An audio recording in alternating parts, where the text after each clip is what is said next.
Bersyukur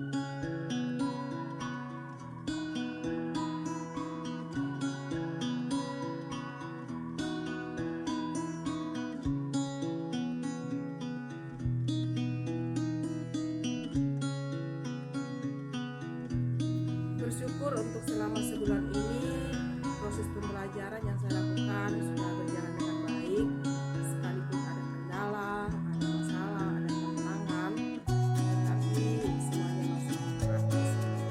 Ada banyak hal yang saya sudah dapatkan selama mengikuti guru penggerak, dari modul 1.1 sampai modul 2.2 sekarang ini.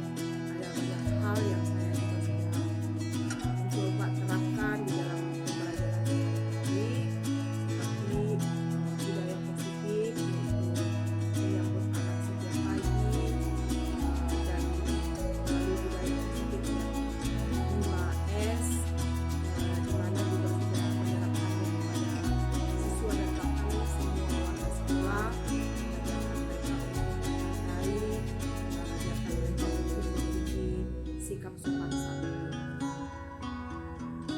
Berdasarkan umpan balik dari asesmen mandiri tentang kompetensi guru penggerak, kemarin itu ada dari kepala sekolah, ada dari rekan sejawat, dan juga ada dari murid-murid. Dari umpan balik dari kepala sekolah dulu. Kalau dari kepala sekolah ini sudah memberikan respon yang baik, semuanya umpan baliknya itu sudah baik, hanya ada hal yang saya harus perbaiki, yaitu apa yang saya sudah dapatkan di guru penggerak ini saya harus implementasikannya di dalam kehidupan sehari-hari di dalam penggerak. Yang kedua itu adalah harus berbagi kepada rekan-rekan sejawat apa yang saya sudah dapatkan dari guru penggerak ini, sehingga rekan-rekan sejawat juga bisa memahami dan bisa juga melaksanakan seperti apa yang sudah saya laksanakan di kelas. Dari rekan sejawat, kalau dari rekan sejawat juga seperti umpan balik dari kepala sekolah bahwa semuanya di dalam proses pembelajaran itu semuanya sudah berjalan dengan baik. Hanya ada hal yang saya harus perbaiki, yaitu saya juga harus banyak berdiskusi dengan mereka tentang apa yang saya sudah dapatkan di guru penggerak ini, banyak-banyak berbagi dengan mereka bagaimana untuk pembelajaran yang berpusat kepada siswa. Respon dari murid-murid, ketika saya melihat dari respon murid-murid dari asesmen tersebut, murid-murid juga sudah memberikan respon yang baik, di mana pembelajaran yang saya sudah lakukan itu sudah menyenangkan dan merasa bahwa media pembelajaran yang saya berikan itu sudah menarik dan juga sudah menyenangkan buat mereka melalui kreativitas saya, melalui media-media pembelajaran yang sesuai dengan materi-materi yang saya ajarkan, sehingga di dalam pembelajaran itu mereka juga bisa menikmati dan mereka juga bisa kreatif di dalam belajar. Nah, mengenai yang terlibat di dalam meningkatkan kompetensi guru penggerak yang saya miliki, yang pastinya semua warga sekolah, termasuk dari direktur pelaksana, dari kepala sekolah, dari rekan-rekan guru, bahkan orang tua murid, dan murid-murid saya, bahkan semua stakeholder yang ada di sekolah kami. Di modul 2.2 saya sudah belajar bagaimana pembelajaran sosial emosional. Ada banyak hal yang saya sudah dapatkan di modul 2.2 ini, karena melalui modul ini diajarkan bagaimana untuk mengelola emosi, mengelola pikiran, dan ada 5 kompetensi sosial dan emosional yang harus diterapkan baik itu kepada murid dan terlebih kepada diri saya sendiri. Yang pertama itu adalah kesadaran diri, manajemen diri, kesadaran sosial, keterampilan berrelasi, dan juga bagaimana mengambil keputusan yang bertanggung jawab. Nah, tentunya pembelajaran ini sebelum saya terapkan ke murid dan juga berbagi kepada rekan sejawat, terlebih dahulu saya harus benar-benar memahami, sehingga saya dulu yang melakukannya, khususnya bagi saya untuk bisa mengelola emosi baik kepada siswa sendiri, menghadapi siswa dan juga menghadapi rekan-rekan. Karena kita menghadapi murid itu ada berbagai faktor yang kadang mungkin membuat kita marah, membuat kita emosi. Tetapi dari pembelajaran ini diajarkan bagi saya untuk bisa mengelola emosi saya. Ada hal yang harus saya lakukan, yaitu ada teknik yang namanya teknik stop, ya. Ketika mungkin saya sudah meledak, ya, sudah emosi dengan perlakuan siswa, saya tidak langsung mengambil tindakan yang salah, saya tidak langsung memukul anak tersebut atau memarahin anak itu, tetapi melalui pembelajaran ini ternyata ada teknik, ya, ada teknik yang harus saya lakukan, yaitu dalam memanajemen diri ini harus melakukan yang namanya stop, ya.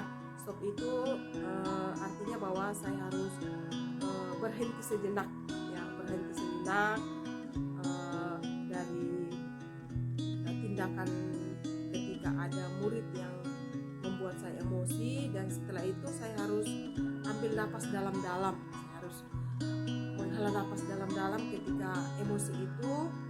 Yang berikutnya itu adalah saya harus amati sensasi pada tubuh, perasaan, pikiran, dan lingkungan sekitar saya. Bagaimana juga anak saat itu, apa yang mengapa mereka melakukan hal tersebut. Saya juga harus melihat situasi atau lingkungan yang ada saat itu. Terus yang berikutnya, setelah saya sudah berhenti sejenak, terus mengambil napas dalam-dalam dan juga mengamati kenapa murid berbuat seperti itu. Setelah saya sudah tenang, baru saya akan melanjutkan pembelajaran.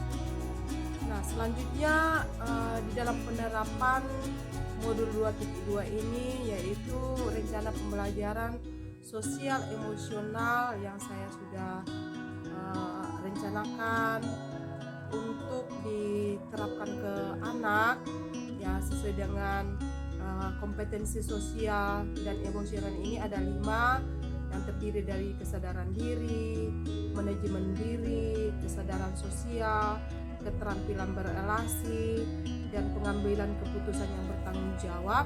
Yang pertama itu adalah kesadaran diri.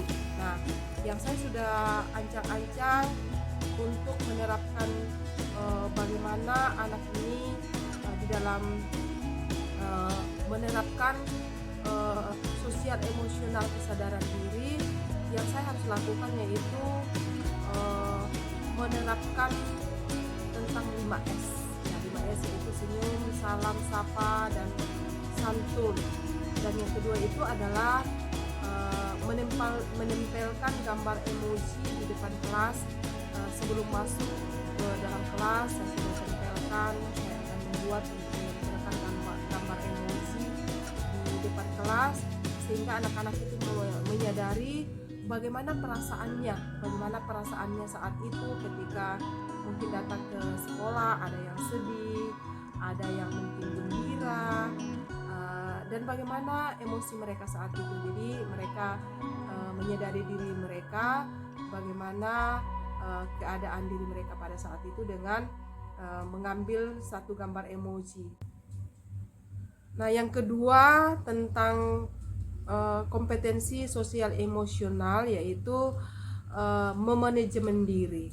Nah, jadi di sini yang saya sudah rencanakan itu adalah siswa dapat menunjukkan sikap kedisiplinan diri dengan mengingatkan mereka tentang kesepakatan kelas yang sudah dibuat, sehingga mereka juga bisa mendisiplinkan diri mereka sendiri dengan kesepakatan kelas yang sudah dibuat, karena itu adalah kesepakatan kelas yang kita buat bersama, sehingga mereka juga bisa memanajemen diri mereka dengan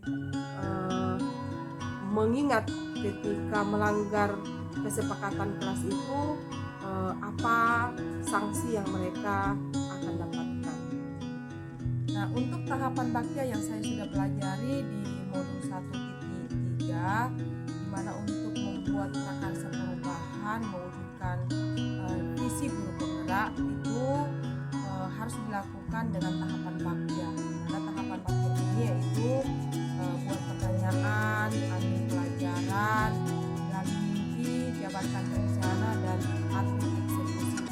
Nah, di pendampingan guru penggerak dalam pilihan individu 2, di situ saya sudah menjabarkan tentang prakarsa perubahan yang saya akan lakukan di sekolah ini. Itu sejalan dengan visi yang ada di sekolah kami, di sekolah kami ini, yaitu terbangunnya manusia unggul yang takut akan Tuhan, mandiri, dan punya bakti dunia. Jadi tindakan perubahan yang saya harapkan untuk dilakukan di sekolah ini yaitu berfokus pada visi, yaitu berkarakter. Nah, berkarakter ini juga sejalan dengan profil belajar Pancasila, yaitu beriman, bertakwa kepada Tuhan Yang Maha Esa, dan berakhlak mulia. Nah, jadi di prakarsa perubahan ini saya berupaya untuk meningkatkan iman dan